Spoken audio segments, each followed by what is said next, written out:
Ciao ragazzi, oggi parliamo di Luke Sandow, detto Juggernaut, ovvero il Colosso, il promettente atleta britannico che sul finire del decennio 2010 si affermò sulla scena del bodybuilding IFBB come una delle promesse emergenti, atteso a rilanciare il bodybuilding inglese, diventando uno degli aspiranti al titolo di Mister Olympia sulle orme del suo idolo Dorian Yates, salvo poi scoppiare in volo, concludendo tragicamente la sua esistenza a soli 31 anni.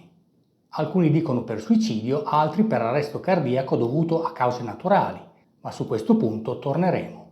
Cuore da artista, famoso per l'intensità degli allenamenti in palestra, la forza fisica straordinaria e il fisico massiccio, Luke ha vissuto una vita breve ma veloce. Nel giro di pochi anni il simpatico e fortissimo atleta britannico, già batterista in una band inglese, padre di una bambina a soli 15 anni, ha scalato le classifiche del bodybuilding internazionale, conquistando un enorme seguito di consensi sui social, grazie alla sua posizione di atleta emergente, alla sua simpatia e alla partecipazione a numerose interviste e podcast, nei quali raccontava le sue esperienze e aspirazioni nello sport e nella vita.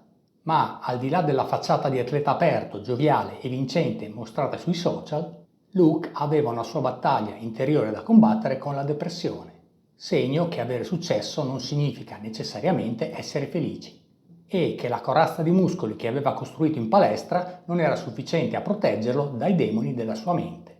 La sua morte inaspettata a soli 31 anni ha scosso l'opinione pubblica e la comunità del bodybuilding, aprendo il campo a diverse speculazioni, in una vicenda che è stata accostata a quella di Dallas McCarver, mettendo in discussione una volta ancora la pericolosità intrinseca nelle preparazioni per il bodybuilding agonistico ai massimi livelli. A noi piace ricordarlo come l'atleta determinato, il padre affettuoso, l'uomo alla mano senza presunzioni, che ha seguito la passione nata dalla sua fantasia di bambino, quando si esaltava leggendo i fumetti dei supereroi.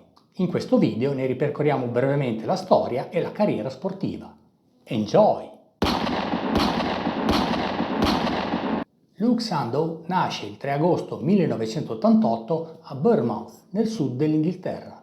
Da buon inglese, da ragazzo gioca a calcio, ma questo sport non lo entusiasma e preferisce invece dedicarsi alla musica e all'arte. Infatti, sin dagli 11 anni, Luke si impegna a studiare musica e suonare la batteria e non a caso al college frequenterà la scuola d'arte e musica, un'attività che lo porterà a 19 anni ad entrare in una band musicale con la quale si trasferirà a Londra nel tentativo di sviluppare un percorso professionale nella musica.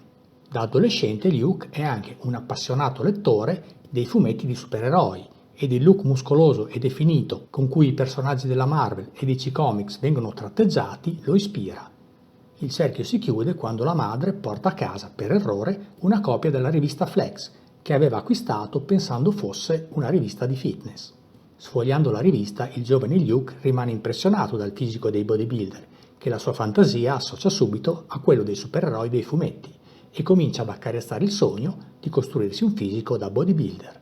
In particolare lo colpisce la storia di Dorian Yates, di come Dorian, dopo una gioventù sbandata, avesse trovato la strada della sua vita nel bodybuilding. Così Luke comincia a seguire il mondo del bodybuilding leggendo le riviste e cominciando ad allenarsi, anche se ai tempi lo faceva soprattutto per dimagrire, vista la sua propensione ad essere massiccio e pesante che poco si armonizzava con il look snello dei suoi compagni della band con cui suonava. Comunque la vita va avanti e Luke vive veloce.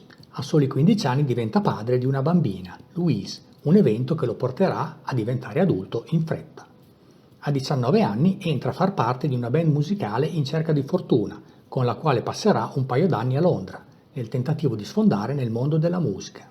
Purtroppo le cose non vanno come sperato, così a 21 anni Luke decide di cambiare strada e ripianifica il suo futuro decidendo di dedicarsi all'altra sua passione, il bodybuilding. Vuole seguire le orme del suo idolo Dorian e diventare un bodybuilder professionista. Gli amici ridono della sua decisione, ma Luke è determinato e così, con questo sogno in mente, intorno ai 22 anni, comincia ad allenarsi seriamente per diventare un bodybuilder agonista.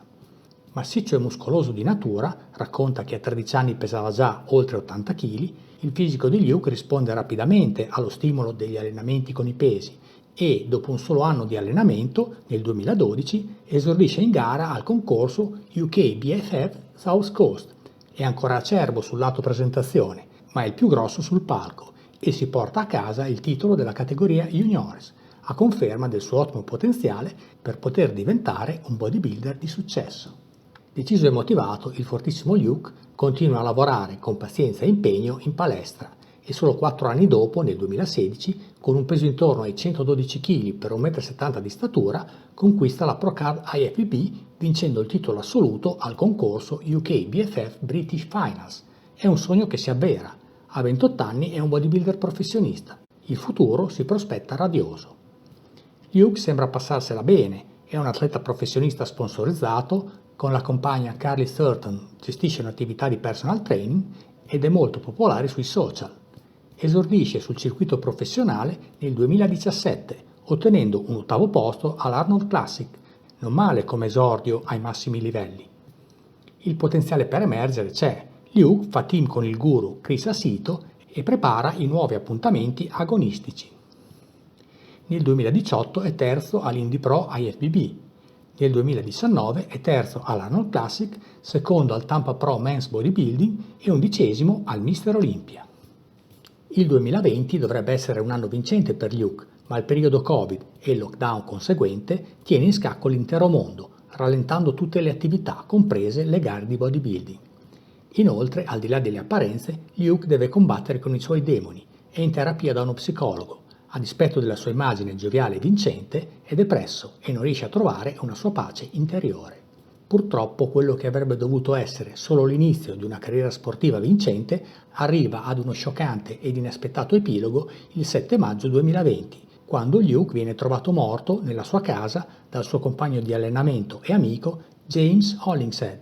Aveva solo 31 anni. L'evento sconvolge la comunità del bodybuilding e scatena speculazioni sui social riguardo le cause del decesso, che secondo quanto raccontato dal suo amico Ben Shaw sarebbero da attribuirsi ad un suicidio, possibilità alla quale Luke, molto depresso in quel periodo, aveva accennato parlando con Ben. Sull'accaduto si specula molto, ma le cause ufficiali della morte di Luke rimangono oscure fino al 3 agosto 2020, nel giorno che avrebbe dovuto essere il suo 32° compleanno. Quel giorno, in un post postato sulla pagina Instagram di Luke, la famiglia chiede al mondo di chiudere il caso e smettere di fare speculazioni sulle cause della morte di Luke, dichiarando che il decesso era stato causato da un arresto cardiaco avvenuto per cause naturali e non per suicidio. E proseguiva accusando anche sponsor, organizzatori e promotori del settore bodybuilding di pensare solo ai soldi, senza rispetto per la salute degli atleti. Non tutti credono alla veridicità del post della famiglia su Instagram. Per completezza riporto quanto pubblicato sul noto giornale Washington Post al riguardo. Dice l'articolo: un cardiopatologo ha osservato in un rapporto che Sando aveva un cuore ingrossato, con insufficienza ventricolare sinistra acuta e ipertrofia ventricolare sinistra. La causa sottostante del suo ingrossamento cardiaco è probabilmente il bodybuilding, ha concluso il rapporto. A chi credere? Ai posteri l'ardua sentenza.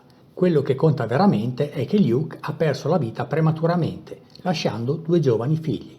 Riposa in pace, campione.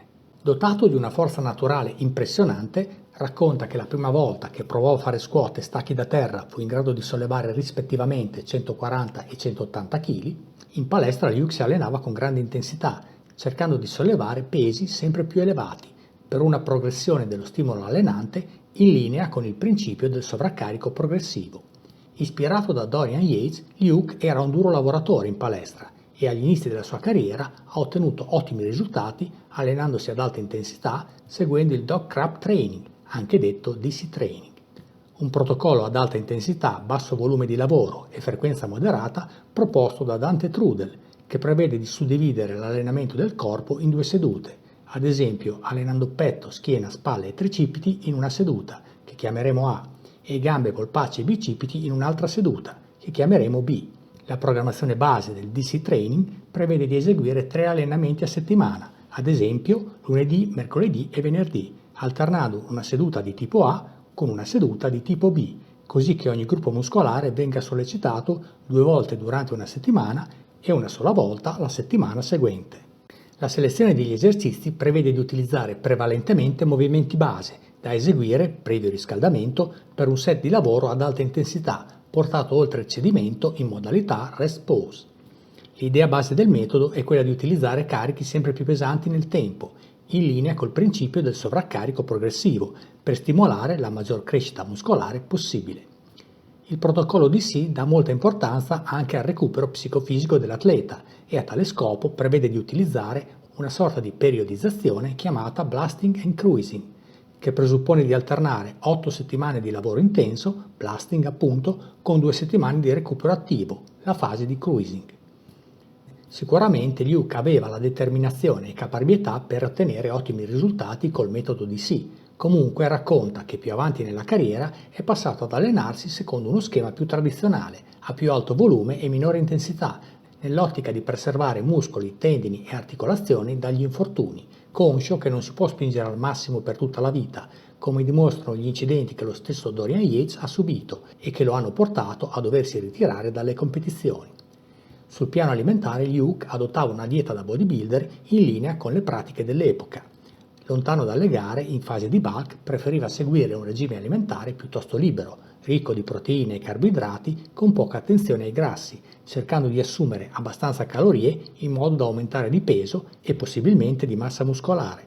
Con l'approssimarsi delle competizioni, fasi di cut, nell'ottica di definirsi, cominciava a ridurre e modulare i carboidrati, aumentando anche il tempo dedicato all'attività cardio. Infine, soprattutto nelle ultime settimane prima della gara, gli era di grande aiuto il suo coach Chris Asito, che gli faceva modulare i macro, soprattutto i carboidrati, in modo da permettergli di raggiungere il picco della forma il giorno della gara. Sul piano doping, Luke non nascondeva di farne uso, ma dichiarava dei cicli con dosaggi piuttosto conservativi rispetto a quello che la gente si aspettava vedendo il suo livello di sviluppo muscolare, ed era piuttosto attento alla salute, che controllava facendo analisi del sangue periodiche. Almeno questo è quello che raccontano i suoi compagni di allenamento. Riassumendo, Luke Sandoe è stato un atleta che ha cercato di seguire le orme di Dorian Yates, rilanciando nel decennio 2010 l'immagine del bodybuilding britannico nel mondo. Aspirante campionissimo, la sua rincorsa al titolo di Mister Olympia è stata purtroppo stroncata sul nascere, quando nel 2020, a soli 31 anni, è stato trovato morto nella sua abitazione, lasciando attonite e sconfortate le tante persone che lo seguivano nella vita e attraverso i social. Dalla tragica esperienza di Luke possiamo trarre diversi insegnamenti. Da un lato la sua vicenda ha riportato una volta ancora sotto i riflettori le contraddizioni del bodybuilding agonistico moderno, i cui canoni di sviluppo estremo mettono gli atleti nella condizione di doversi prendere diversi rischi per la salute sia a breve che a lungo termine, nel tentativo di essere competitivi. D'altro canto, i problemi di depressione che Luke si è trovato a fronteggiare mettono l'accento anche sul fatto che il successo non garantisce la felicità. Puoi costruire una corazza di muscoli, ma il mondo ti entrerà dal naso, dalle orecchie e dagli occhi e farà breccia nella tua anima se non hai uno scudo mentale adeguato per fermare i demoni della tua mente. Noi lo ricordiamo per il simpatico personaggio che era sui social, il fortissimo atleta, il padre di famiglia premuroso, l'aspirante Mister Olympia e, fantasticando un po', come quella sorta di supereroe che tutti vorremmo avere dalla nostra parte quando il mondo ci mostra il suo lato peggiore. Ciao, alla prossima!